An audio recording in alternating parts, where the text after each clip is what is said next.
atau penanda khas yang dimiliki oleh suatu bangsa dan secara filosofis membedakannya dari bangsa-bangsa lain. Secara umum, identitas nasional merujuk pada konsep kebersamaan dan kesamaan yang disepakati oleh masyarakat suatu negara untuk menjadikan pemersatu dan lambang mengenal mereka di mata dunia.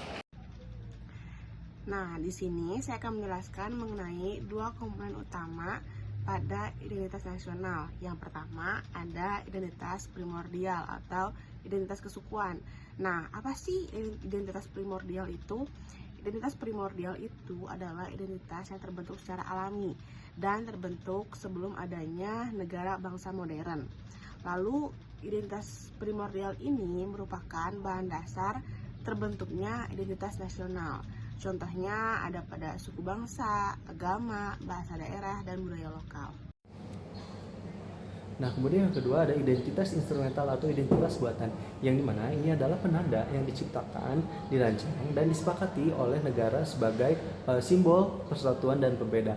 Nah, identitas ini yang secara resmi diakui dan digunakan oleh negara di kancah internasional. Nah, contoh inti di Indonesia itu yang pertama bahasa nasional yang kita gunakan yaitu bahasa Indonesia, kemudian bendera negara kita yaitu sangsaka merah putih, kemudian lagu kebangsaan kita yaitu Indonesia Raya, dan lambang negara kita Garuda Pancasila dengan semboyan Bhinneka Tunggal Ika. Nah, yang terakhir adalah dasar negara kita yaitu Pancasila sebagai pandangan hidup dan falsafah bangsa. Fungsi identitas nasional memiliki peran penting bagi eksistensi negara karena yang pertama alat pembeda, berfungsi sebagai pembeda dari satu bangsa ke bangsa lainnya dalam ranah internasional. Yang kedua, pemersatu bangsa sebagai perekat bagi berbagai suku, berbagai suku, moral, agama yang ada di dalamnya. Kemudian sebagai landasan negara, menjadi landasan filosofi, etika, dan moral bagi pemerintahan dan masyarakat dalam bertindak. Kemudian yang terakhir yaitu wibawa negara, mencerminkan kedaulatan, kekuatan, dan kehormatan suatu bangsa. Nah, selanjutnya ada mekanisme pembentukan identitas nasional. Yang pertama itu ada integrasi budaya. Nah, atau peleburan perbedaannya.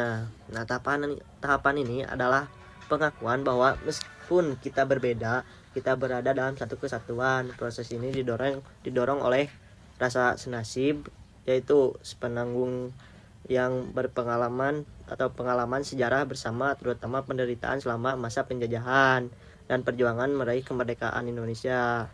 Nah, lanjut akulturasi dan asimilasi atau disebut interaksi antar suku yang intens membuat budaya lokal saling mempengaruhi.